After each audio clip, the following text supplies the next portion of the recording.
My name is Melissa. Today, people know me as a successful businesswoman. A millionnaire, strength. But no one knows how many screams, how many shattered hopes, and how many silent nights are hidden behind that symbol. I'm telling this story in my own words because I want the world to understand one. Truth. Weakness is not destiny, circumstances are. I was only 9 years old when my world changed forever. I stay wordgy for wordgy. The sky was heavy with dark clouds, and there was a strange uneasiness in the air. My father left for work that morning as usual.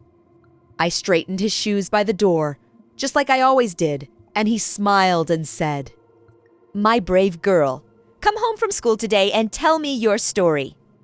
Those were his last words.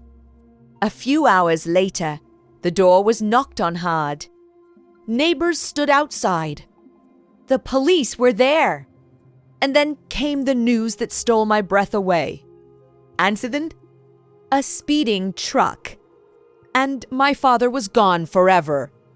I saw the white sheet, but I refused to believe it. Children take longer to accept reality. After my father's death, my mother tried desperately to hold herself together. But grief spread through her body like a slow poison. She spoke less. She smiled less.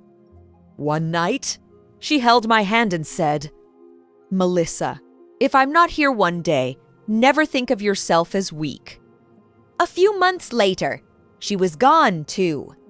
At 9 years old, I was completely alone.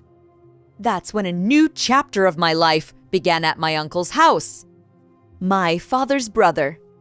People say, blood is thicker than water, but I learned that. Sometimes blood hurts the most. At first, my uncle pretended to be kind. But within days, the truth revealed itself. To him, I was an extra expense, a burden. His wife's eyes were always filled with hatred for me, and his children found pleasure in humiliating me.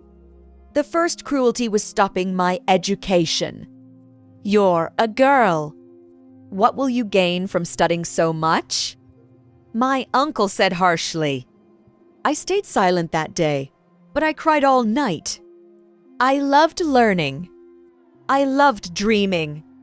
In my uncle's house, my status was lower than a servant's, waking up before dawn, sweeping floors, washing dishes, doing laundry, then enduring insults.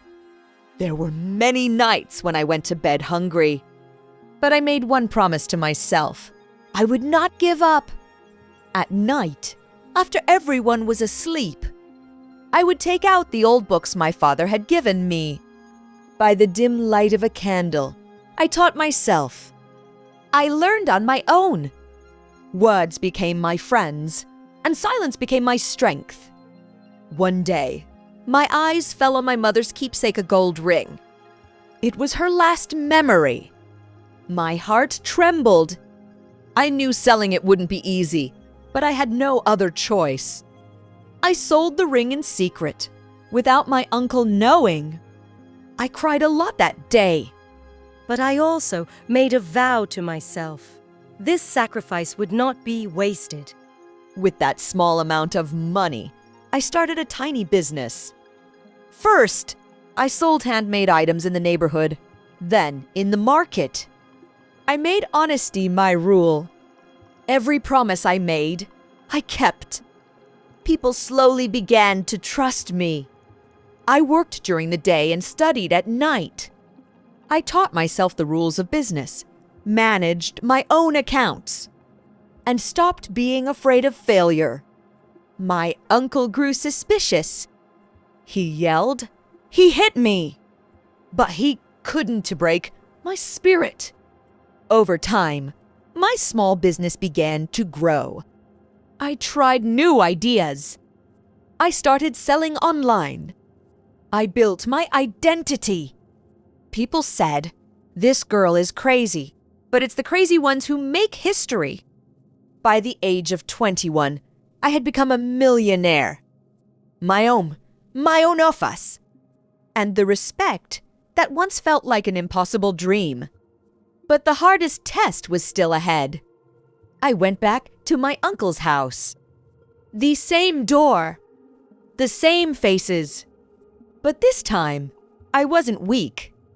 I offered jobs to his children, respectable jobs. With dignity, no conditions attached. There was shame in my uncle's eyes. His voice trembled as he asked, "Why are you doing all this?"